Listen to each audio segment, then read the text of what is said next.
लोग बहुत ज़्यादा परेशान थे, तो इसीलिए मेरे दिल में ये बात आई कि जितना मुझसे हो सकता है मैं उतना लोगों की मदद करूं।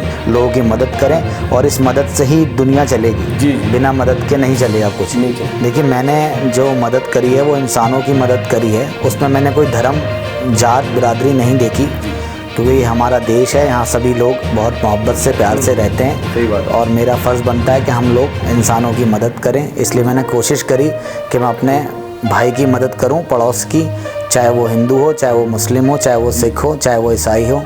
और यही सोच रख के मैं ये काम कर रहा हूँ।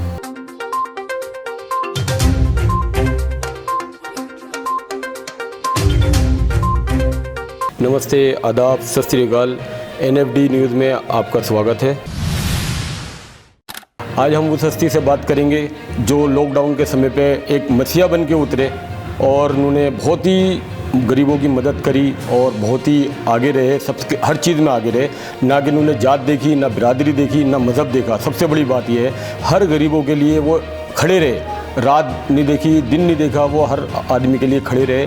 जिनका नाम है मिस्टर सदाब आलम साहब। जी आलम साहब, आपका बहुत बहुत शुक्रिया हमारे NFD चैनल पे न्यूज़ में आने के लिए। आपका भी बहुत बहुत शुक्रिया NFD चैनल का, जिन्होंने मुझे इस काबिल समझा और मुझे बुलाया बातचीत के लिए। आप जो थे लॉकडाउन के समय पे, ये किसी ने आपको बताया था कि ये काम करने के लिए, या आपको कुछ जहन में आया कि ये काम करना चाहिए? नहीं, मैं आपको बताऊं, जैसे हालात हो रहे थे उस वक्त, तो वो सबको जग ज़ाहिर थे कि लोग बहुत ज़्यादा परेशान थे। तो इसीलिए मेरे दिल में ये बात आई कि जितना मुझसे हो सकता है मैं उतना लोगों की मदद करूं। और इसलिए मैंने इस काम की शुरुआत करी, लोगों को राशन देने की जो है, और लोगों को मदद पहुंचाई इस तरह से। ये आपने घर घर जाके दिया या बुला के दिया लोगों को? नहीं, घर जाकर भी दिया मैंने ये। और जो हम लोगों ने, जो मैंने अपना नंबर जो है यूट्यूब पे डाल दिया था, और उस नंबर पे कॉल आती थी, तो मैंने घर जाकर भी दिया। जैसे कि दिल्ली में कई एरिया में, गोविंदपुरी में, काले खां में, मयूर विहार में मैंने घर जाकर भी दिया। और कुछ लोग मेरे घर पे आए भी, और उन जो घर पे आए उन्हें घर पे आकर दिया। तो जो लोग आ सकते थे मैंने उन्हें बुलाकर, उनसे फ़ोन पे बात कर उन्हें बुलाया और उन्हें राशन दे दिया। जो बेचारे नहीं आ सकते, जिनका आने तक का किराया तक नहीं था, उनको मैंने अपने आप वहाँ राशन पहुँचाया। अच्छा, तो इसमें ये जो कब से शुरू से और कब तक एंड तक करा आपने ये काम? ये देखिए, लॉकडाउन के फर्स्ट डे से हमने ये काम शुरू करा था, और आज भी हमारे पास जो लोग आते हैं, परसों ही एक जसोला से लेडी आई थी मेरे पास, नाम लेना मुनासिब नहीं है ना, मैंने किसी ज़रूरतमंद का फ़ोटो भी नहीं डाला इसी वजह से। तो परसों भी हमने उन्हें राशन का एक किट दिया है जी। अच्छा। और जो है आज तक हमारा वो काम लगातार चल रहा है। मेरे साथ के जो लोग जुड़े हुए हैं, जो मुझे मदद करते हैं, और उन सब मिलकर हम लोग ये काम कर रहे हैं। आज तक हम कर रहे हैं जी, लगातार चलता आ रहा है। ऐसा नहीं है कि हमने बंद कर दिया, आज तक हम कर रहे हैं। लेकिन हाँ, ये है कि हम लोग उनके फ़ोटो नहीं डालते, तो इसलिए लोगों को ज़्यादा पता नहीं है। जिन लोगों को पता है तो धड़ाधड़ हमारे कम से कम लॉकडाउन से फर्स्ट डे से और अब तक पर डे करीब 40 पैकेट, करीब 50 पैकेट ऐसे हमारे पर डे जाते थे। अब कम हो गए, लेकिन जब उस दौरान जब हालात बहुत ज़्यादा ख़राब थे, तो 40, 35, 50 पैकेट तक जाते थे। और हमारे पैकेट में भी अच्छे खासा सामान होता था, जो कि 10 से 15 दिन एक नॉर्मल फैमिली को खा सके। अच्छा, तो ये होता था।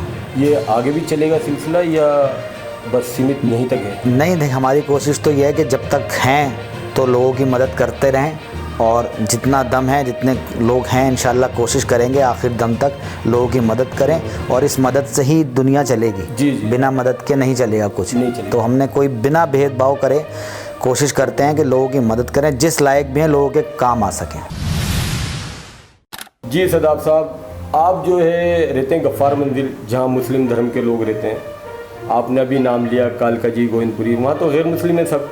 तो वहाँ आपने जो देने का इंतज़ाम रखा, वो किस हिसाब से रखा आपने? देखिए, मैंने जो मदद करी है वो इंसानों की मदद करी है। उसमें मैंने कोई धर्म, जात, बिरादरी नहीं देखी, क्योंकि ये हमारा देश है। यहाँ सभी लोग बहुत मोहब्बत से, प्यार से रहते हैं। सही बात है। और मेरा फ़र्ज़ बनता है कि हम लोग इंसानों की मदद करें। इसलिए मैंने कोशिश करी कि मैं अपने भाई की मदद करूं, पड़ोस की, चाहे वो हिंदू हो, चाहे वो मुस्लिम हो, चाहे वो सिख हो, चाहे वो ईसाई हो।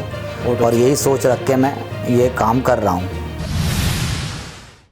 मिस्टर सदाब साहब, आखिरी सवाल आपसे ये है कि ये आपकी कोई आपकी पीछे से कोई मदद कर रहा है या आप खुद कर रहे हैं? नहीं, मेरे साथ मेरे टीम के लोग हैं, जैसे हमारे कॉलोनी के भी लोग हैं, गफ़ार मंजिल के जो हमारा वेलफेयर ग्रुप है उसके भी लोग हैं हमारे साथ। वो लोग मेरी पीछे से मदद करते हैं, जितना मुझसे हो सकता है मैं करता हूँ।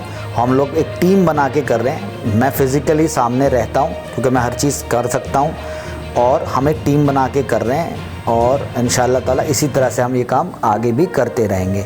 तो मैं उन लोगों का भी शुक्रगुज़ार हूँ जिन लोगों ने, जब मैंने काम शुरू करा, उन लोगों ने मेरे कहने से मदद करी लोगों की और मुझे उसका ज़रिया बनाया। तो मैं उनका भी शुक्रगुज़ार हूँ, और आपके चैनल का भी शुक्रगुज़ार हूँ जो आप लोगों ने मुझे आज यहाँ बुलाया और मुझे इतनी इज़्ज़त दी। सदाब साहब, हमारे चैनल में आने के लिए आपकी बहुत बहुत मेहरबानी।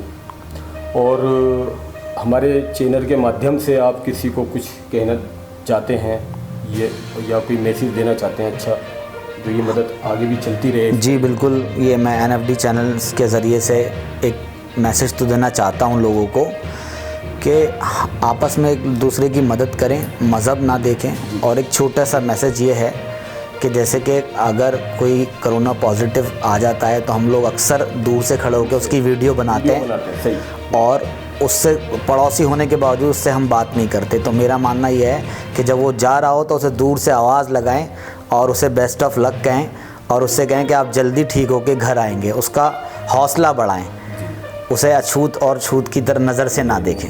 सही बात। सदाब साहब, आपका आने का बहुत बहुत शुक्रिया। Sorry sir.